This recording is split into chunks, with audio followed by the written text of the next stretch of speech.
ये घर की सारी औरतें मर गई हैं कहा, या किसी होटल फोटल से कम अच्छा खाना बनता है इस घर में? है? सही बात ताऊ जी, बिल्कुल सही, यही होना चाहिए। सम्राट जी, आप बिल्कुल टेंशन मत लीजिए, हम सब कर लेंगे। ये डील मेरे लिए बहुत इंपॉर्टेंट है, समझिए सबके सब इस बात को। हाँ। कुछ भी गड़बड़ नहीं होनी चाहिए, A1 होना चाहिए मामला। हाँ हाँ बेटा, तुम चिंता मत करो, हम बहुत अच्छे से स्वागत करेंगे उनका, ठीक है? और वो 56 भोग फेमस होते हैं इंडिया के, जानते हैं आप लोग, वो बनवाइए फिर, ठीक है? बनेंगे ना? हाँ 56 भोग। हाँ बन जाए 56 भोग, हाँ बना ले। हाँ अमृत, तुम आओ मेरे साथ, कुछ और अरेंजमेंट करने। आओ।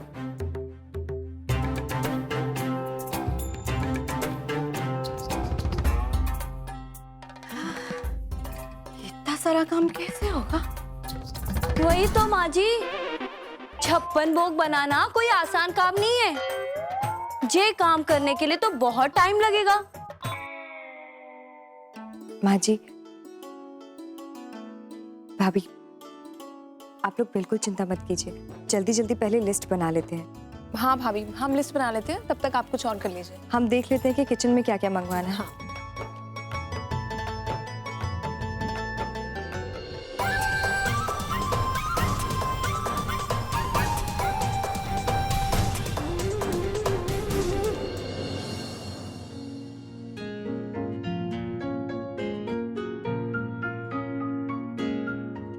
कढ़ी के लिए बेसन भी कम है, एक पैकेट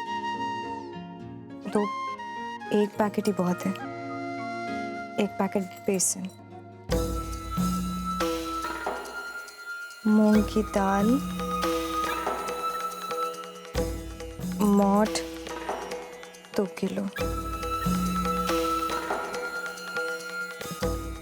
अच्छा तो बहू, क्या बनाने की योजना है?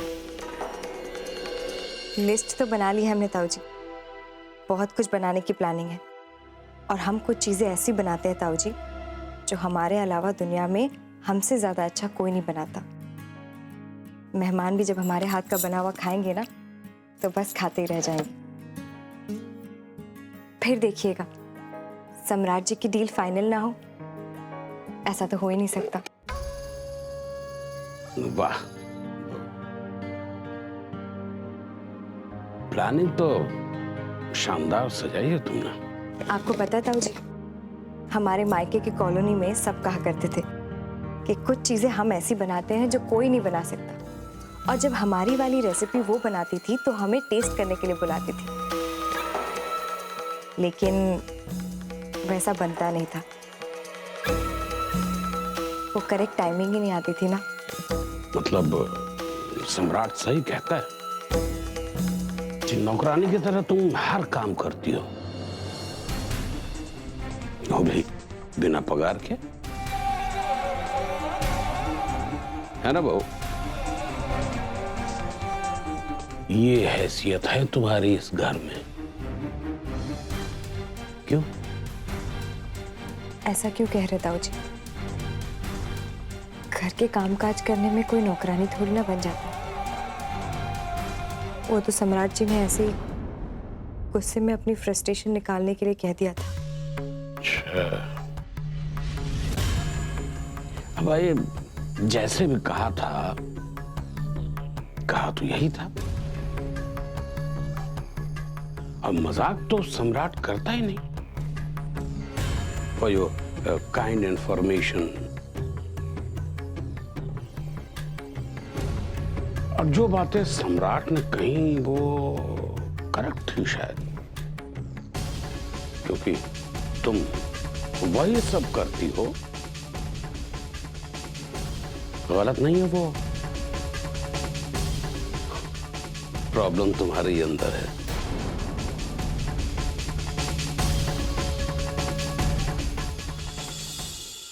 प्रॉब्लम तुम्हारे अंदर है।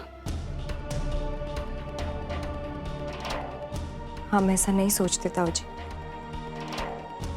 हमें अपना घर का काम करना अच्छा लगता है, और अगर हम अपने घर को नहीं संभालेंगे तो फिर कौन संभालेगा? तो इसको कहते हैं औरताना जज्बा। बेटा कमाल का थॉट लेके चलती हो तुम। लात लताड़ सहते हुए भी अपना फर्ज निभाते जाओ। बेटा सोचो जरा कि सब करती हो उसके बावजूद सुनती हो।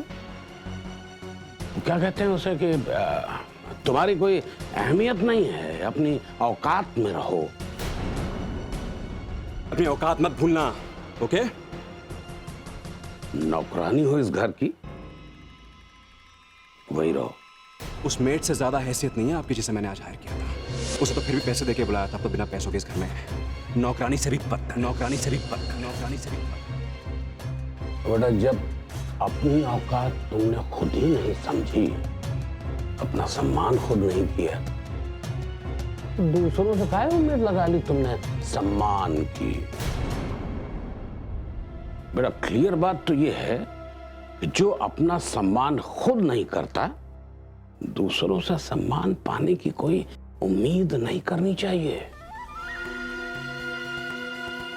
जैसे है वैसे उसे नियति मान के जीना चाहिए। सही है ना?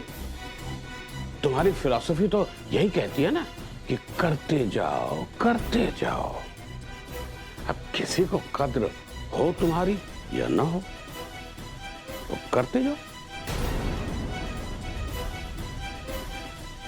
अब कद्र होगी भी किसी को तो कैसे, जब करने वाले को खुद की कदर ही नहीं है।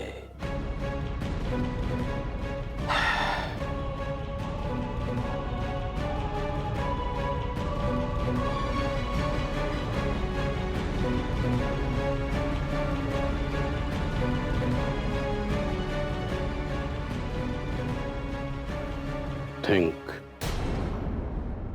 सोचो सोचो कैसे होगी कद्र, कैसे एहसास होगा दूसरों को तुम्हारी अहमियत का।